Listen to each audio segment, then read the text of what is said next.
जय हिंद दर्शक मित्रों, हूँ जमील पठाण। आप જોઈ રહ્યા છો તીર સમાચાર। વાત કરીશું વિશ્વ પર્યાવરણ દિવસની ઉજવણી અંતર્ગત જનજાગૃતિ અર્થે છોટાઉદેપુર નગરમાં યોજાયેલ મેરેથોન દોડની, કે જેમાં ખુદ જિલ્લા કલેક્ટર ગાર્ગી જૈન એક મહિલા હોવા છતાં આ દોડમાં જોડાઈને પર્યાવરણ પ્રત્યે જાગૃતતા લાવવા જિલ્લાવાસીઓ માટે પ્રેરણા સ્ત્રોત બન્યા છે। જી હા દર્શક મિત્રો, આજે 5મી જૂન એટલે વિશ્વ પર્યાવરણ દિવસ। ત્યારે સમગ્ર સૃષ્ટિના જીવોને સજીવન અને સ્વસ્થ રાખવા માટે પર્યાવરણને સ્વચ્છ રાખવું એ આપણા સૌની નૈતિક જવાબદારી છે। પરંતુ આજના સાંપ્રત સમયમાં જીવન જીવવા, 2 ટક પેટ ભરવા માનવ વસ્તીનો એક તબક્કો સંઘર્ષ કરી રહ્યો છે, તો બીજો તબક્કો આર્થિક સદ્ધરતા સર કરવામાં રાત દિવસ એક કરી રહ્યો છે। અને એટલે જ આજે માનવી પાસે પોતાના સ્વાસ્થ્યની અને સ્વાસ્થ્ય માટે અતિ જરૂરી એવા પર્યાવરણની જાળવણી માટેનો સમય નથી, અથવા બીજી રીતે કહીએ તો પોતાના સ્વાસ્થ્ય અને પર્યાવરણ પ્રત્યે માનવી એટલી હદે બેદરકાર બની ગયો છે કે તે પર્યાવરણની જાળવણી તો દૂર, પણ ડગલે ને પગલે પર્યાવરણને કહી શકાય કે અકલ્પનીય નુકસાન પહોંચાડી રહ્યો છે। તેવામાં પ્રત્યેક વ્યક્તિમાં પર્યાવરણ પ્રત્યે જાગૃતતા લાવવા છોટાઉદેપુર વન વિભાગ દ્વારા 22 મેથી 5 જૂન દરમિયાન એક વિશેષ અભિયાન હાથ ધરી વિવિધ કાર્યક્રમોનું આયોજન કરવામાં આવ્યું, જે અંતર્ગત આજે વિશ્વ પર્યાવરણ દિવસના અવસરે જિલ્લા વહીવટી તંત્ર અને જિલ્લા રમત વિકાસ અધિકારીની કચેરી દ્વારા લોકોમાં પર્યાવરણ વિશે જાગૃતતા લાવવા 3 કિલોમીટરની મેરેથોન દોડનું આયોજન કરવામાં આવ્યું હતું, જેમાં વન વિભાગ સહિત વિવિધ વિભાગોના કર્મચારીઓ અને નગરના જાગૃત નાગરિકો અને વિદ્યાર્થીઓ મળી 200 જેટલા લોકો જોડાયા હતા। દોડને જિલ્લા કલેક્ટર ગાર્ગી જૈને જિલ્લા સેવા સદન સંકુલ બહારથી લીલી ઝંડી આપી પ્રસ્થાન કરાવ્યું હતું, અને ત્યારબાદ તેઓ પોતે પણ દોડમાં સામેલ થયા હતા।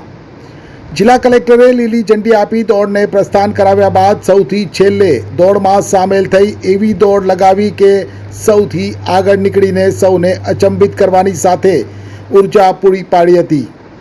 આ દોડમાં જોડાયેલ જિલ્લાના આલા અધિકારીઓની વાત કરીએ તો ઇન્ચાર્જ જિલ્લા વિકાસ અધિકારી અને પ્રાયોજના વહીવટદાર IAS કલ્પેશ કુમાર શર્મા, પ્રાંત અધિકારી વિમલ બારોટ, જિલ્લા રમત વિકાસ અધિકારી વિક્રમભાઈ, PI Chaudhary, ACF IV Rathwa, RFO NC રાઠવાએ પણ કદમથી કદમ મિલાવી દોડ લગાવી હતી। આજે વર્લ્ડ એન્વાયરમેન્ટ ડેની સબને ખૂબ ખૂબ શુભકામનાઓ। આપણા વડાપ્રધાન શ્રીના સપના પ્લાસ્ટિક મુક્ત ભારત ના ધ્યાનમાં લઈ આજે 3 કિલોમીટરની દોડના આયોજન છોટાઉદેપુર ખાતે કરવામાં આવ્યા છે। એમાં રાઉન્ડ 200 લોકોને પાર્ટિસિપેટ કર્યા છે, અને એનાથી જે આપણા ફિટ ઇન્ડિયા મૂવમેન્ટ છે એને પણ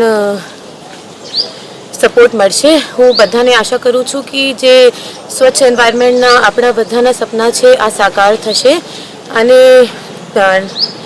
જેવી રીતે આ સાયકલિંગ, રનિંગ, આ બધી પ્રવૃત્તિઓ છે એને પણ વધ મળશે, અને આખા છોટાઉદેપુરના જેટલા લોકો છે એમના વચ્ચે પ્રચાર પ્રસાર કરવામાં આવે, જેનાથી બધા લોકો એના તરફ મૂવ થશે।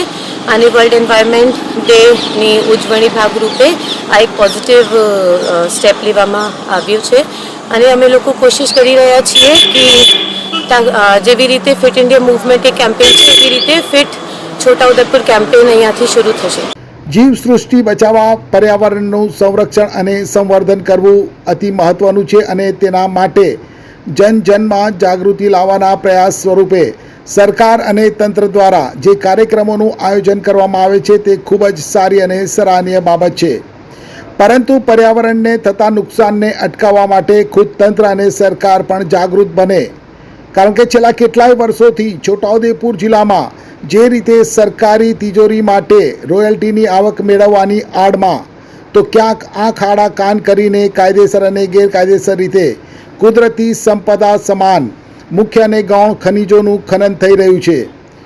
મા ઓરસંગ સહિતની જિલ્લાની નદીઓમાંથી રેતીનું ખનન કરવામાં આવી રહ્યું છે, જાણે નદીઓનું અને પર્યાવરણનું ચીર હરણ કરવામાં આવી રહ્યું છે, અને તેની સીધી અસર જળસ્તર અને જળસ્ત્રોત ઉપર થઈ રહી છે। રોડ રસ્તા તો ઠીક, જિલ્લાના તમામ પુલ જર્જરિત બન્યા છે। ત્યારે ખરેખર પર્યાવરણને બચાવવું હોય તો તંત્ર અને સરકારે પણ જાગૃત થવું પડશે। ખેર, તંત્ર જાગૃત બને કે ન બને, સરકાર જાગૃત બને કે ના બને, પણ રાષ્ટ્રહિતમાં જીવ સૃષ્ટિના રક્ષણ માટે આપણે એટલે કે જનતાએ પોતાની નૈતિક જવાબદારી, નૈતિક ફરજ નિભાવી અને પર્યાવરણને બચાવવા જાગૃત બને અને તંત્ર અને સરકારને જાગૃત કરે તે જરૂરી છે. ધન્યવાદ. એક્ટિવાથી લઈ જેસીબી સુધીના, ટૂંકમાં દરેક વાહનના અને દરેક કંપનીના, જી હા, દરેક કંપનીના અને દરેક સાઇઝના ટાયર એકદમ કિફાયતી ભાવમાં મળશે અને તે પણ આપણા છોટાઉદેપુરમાં. જી હા, છોટાઉદેપુરમાં. અને હા, જો તમારી પાસે રોકડા રૂપિયા ના હોય ને તો ચિંતા ના કરશો, અહીં બજાજ ફાઇનાન્સની સુવિધા પણ ઉપલબ્ધ છે.